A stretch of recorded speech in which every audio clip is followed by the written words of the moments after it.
Hi, this is your video for the prep test 38 section 2 game 1. This is one of the foundational games in pure sequencing, the circus guys with clowns. So this is a video where I'm going to show you how I suggest you diagram such games and how you can find easily the answers once you diagram it well. So here are your variables Q, R, S, T, V, W, Y, Z. Those are clowns, but we don't care.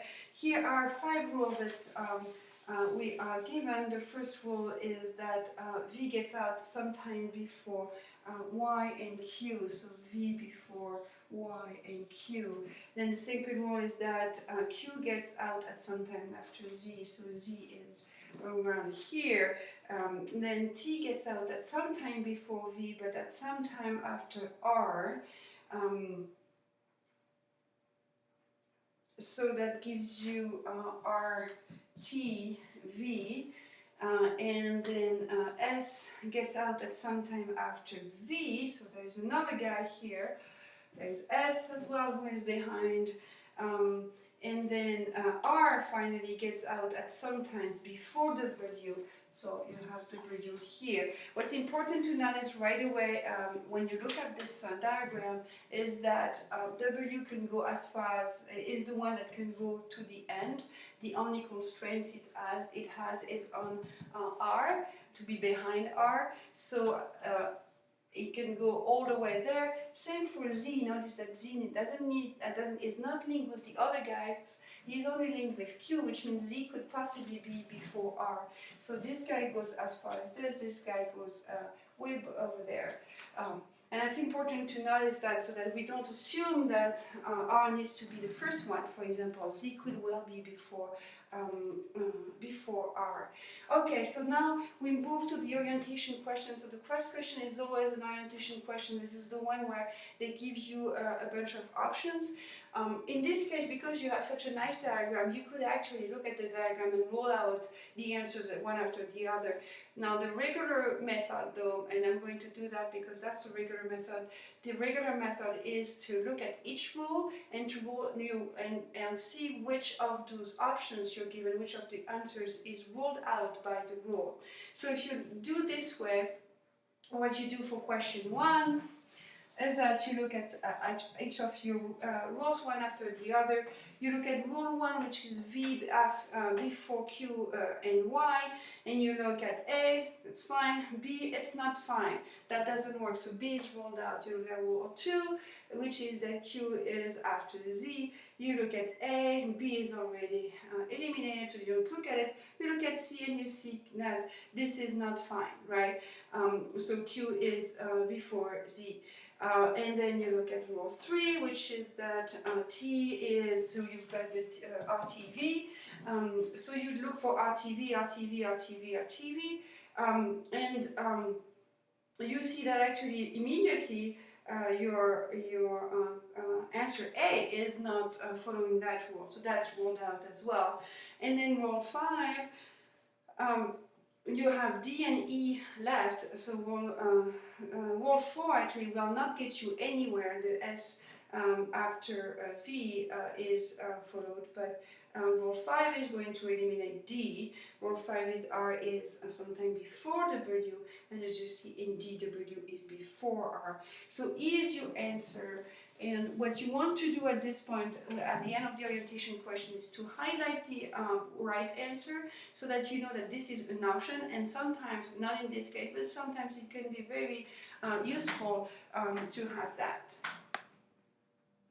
Okay, so let's continue with this. We've got the first question. And now we move to the second question. The second question is what? The second question is which one of the following could be true. So what you know now is that all the incorrect answers are going to be necessarily false.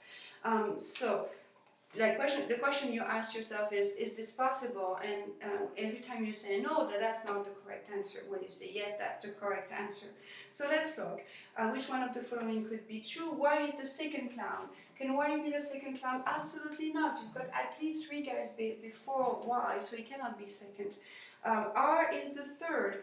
R can have only one person before him, so no, he cannot be the third. Q the fourth. Can Q be the fourth? What? Sorry, Q can be the fourth. No, because you have too many of them. 1, 2, 3, and Z. That needs to be 4 before Q. So Q at best, the earliest Q can get out is fifth. And then finally, D, S is the fifth count to get out of the car. So S, fifth, 1, 2, 3, 4, 5. Yeah, sure, absolutely. There are many ways in which S can be, there are multiple ways in which it can be the sixth, so the fifth, sorry. D is your answer, it is an option. You see how the diagram was extremely useful when I made those inferences. Question 3 is if Z, so that's a substitution question, and there will be a lot of substitution question in this game. So if Z is the seventh clown to get out of the car, then which one of the following could be true? So again, you're looking for incorrect answer that necessarily false. So question 3. What you want to do with a substitution question is not to modify your master diagram. You want to keep that because your substitution is going to be valid just for one question. So you want to make a secondary diagram on the basis of that master diagram with the new, not substitution, completion question, I'm sorry, with the new completing rule in your new diagram. So in this case, Z is the seventh clown, right? So Z7, that means what? Who can be 8? Well, Q needs to be 8, right? Q needs to be 8 because we know the only constraint we have on Z is that Q is behind. Now after this, we still have all of those guys to put in the diagram. We still need to have our RTV together. We need S and Y to be somewhere around here. And then we still have W, which is quite floating, even if it's stuck at 7 and 8. So here's what we have for this diagram. Notice that R needs to be 1, right? That's the European one. And R needs to be 1 because Z has been stuck here. Okay, I'm going to look at the questions, at the possible answers. Is Z seventh clown? Which one could be true? Can R be the second? No, it needs to be first. B, T is the fourth. T fourth? No, there's way too many people behind it for T to be fourth. T can actually be only second or third. And then C, W is the fifth clown to get out of the car. Is that an option? Yeah, actually it is an option. W can be a fifth. 1, 2, 3, 4, 5, 6, 7, 8. That would be totally an option, right? Here we go. We have our answer, which is question C. Answer C. I'm sorry, I lost my pen.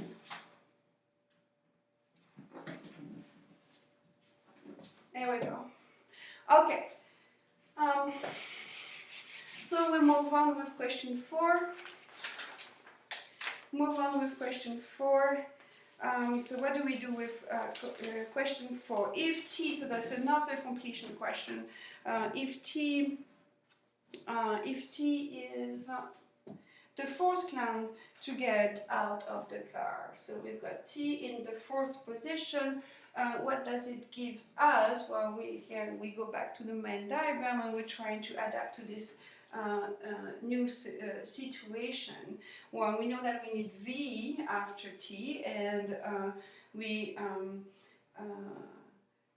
after V we need S, Y, and Q, which means 1, 2, 3, 4. Actually, this is immediately after, right? Nobody can be here. So T and V, S, Y, Q are like this, which means that in front you have less Z, R, and W, which come in any order as long as R is before W, which means that Z is going to move around R, Z, W, and R, W, Z. So Z is at first, middle, or end, but R, W always stays such that R is before W. So this is your new diagram for question 4.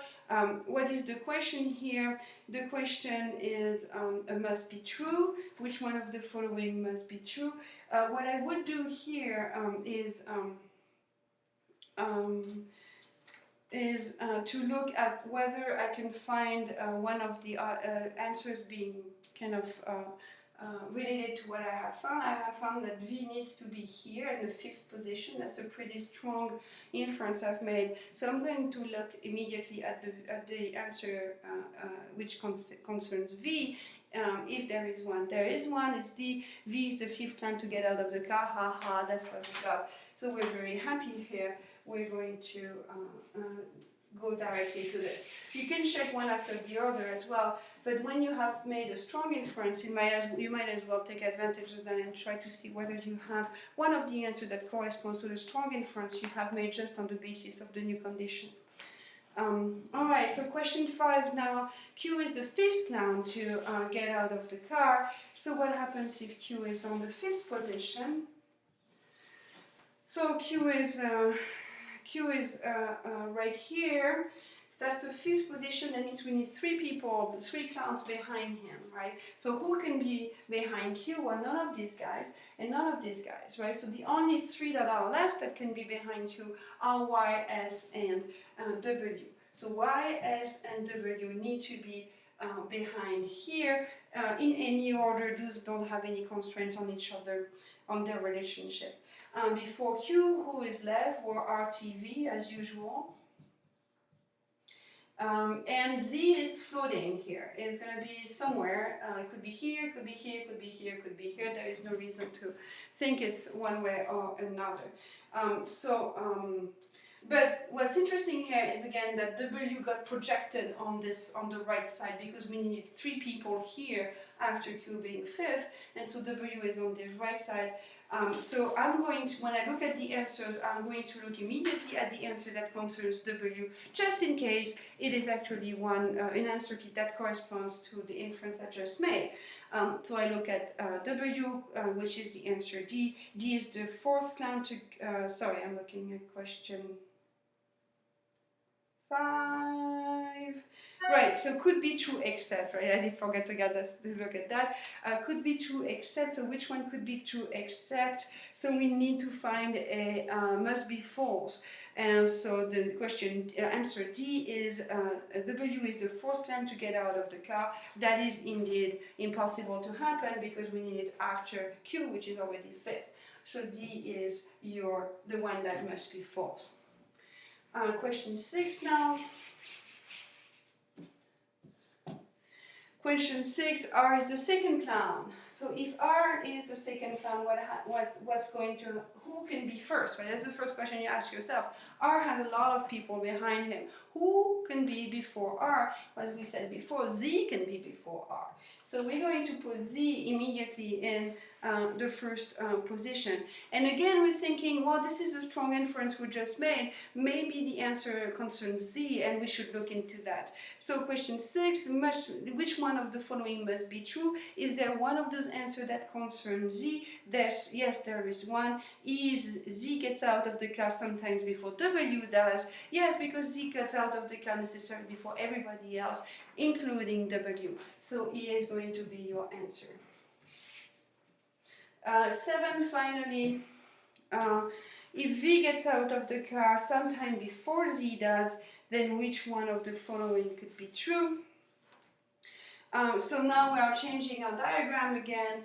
What we have now is still our R, T, V, S, and Y stay the same, but instead of having Q and Z the way we had it before, now we have Z first and then Q, right? So Z and Q are linked in a way that they were not, with V in a way that they were not before. So there's a big crowd in the back of the room, right? In the back of the show. It gets difficult to be in the back. There are lots of people in the back. So what is the question? The question is, it could be true. So which one of the following could be true? Can R be second? Absolutely not. Can be the fourth? Absolutely not. Q, the fourth clown? No, cannot be the fourth clown. V, the fifth clown? No, cannot be the fifth clown. We've got 4 behind it. Can Z be the sixth clown to get out of the car? Yes, that is an the sixth clown to get out of the car. Yes, 1, 2, 3, 4, 5, 6. We can have Z in the sixth position. So your could be true is E. Okay, so that's it for the game.